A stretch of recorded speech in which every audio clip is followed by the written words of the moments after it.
अखिलेश यादव तो हर चीज पर सवाल खड़ा करते हैं। अब देखिए बसपा सुप्रीमो मायावती ने भी शुरू कर दिया, क्योंकि जो इलेक्शन आ रहा है, बिहार का हो, उत्तर प्रदेश का हो, कई राज्यों में चुनाव नजदीक आ रहे हैं, तो अब राजनीतिक दल जो है वो भारतीय जनता पार्टी को घेरने में जुट गए हैं। तो बीजेपी ऐसी क्या रणनीति बना रही है कि जो पीडीए है, जिस फार्मूले को लेकर 2019 में चुनाव हुआ, उसको जब 2024 का लोकसभा चुनाव हुआ तो जो इंडी गठबंधन था उसको उसका फायदा हुआ, और उसी का ढिढोरा वो पीटते हैं कि आने वाले चुनाव में हम इससे तो बीजेपी को हरा देंगे।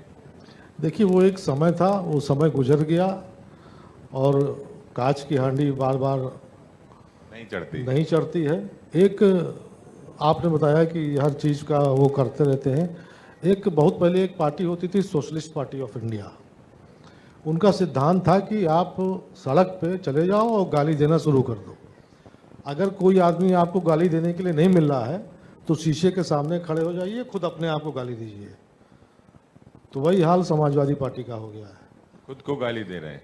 अब यही बचेगा, जब कुछ नहीं बचेगा तो यही बचेगा, और सोशलिस्ट पार्टी उसी में समाप्त हो गई। तो वही हाल समाजवादी पार्टी का होना है।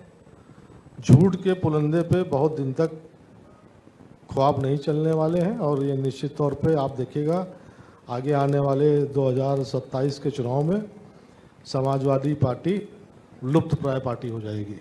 आपके आसपास राहुल गांधी, प्रियंका गांधी, रायबरेली, अमेठी, दिनेश सिंह साहब अक्सर जवाब देते हैं राहुल गांधी और प्रियंका गांधी को, इटली तक जोड़ देते हैं। तो आपको लगता नहीं कि वो जो एरिया है, राहुल गांधी को लेके पोस्टर भी लग जाते हैं, उनका ठीक से जवाब तो दिनेश सिंह साहब, उद्यान मंत्री साहब देते हैं, आए दिन देते रहते हैं। लेकिन आपसे मेरा सवाल ये है कि जो अमेठी और रायबरेली में जो जनाधार है, जो कांग्रेस का खत्म हुआ, लेकिन अभी भी अमेठी में उनका सांसद है, तो जो 2027 का चुनाव है, क्या उसमें एक बार जो उनका वोट बैंक है उसको आप लोग कम कर पाएंगे? क्योंकि देखिए किशोरी लाल जी वहां से सांसद हुई, स्मृति ईरानी वहां से चुनाव हारी।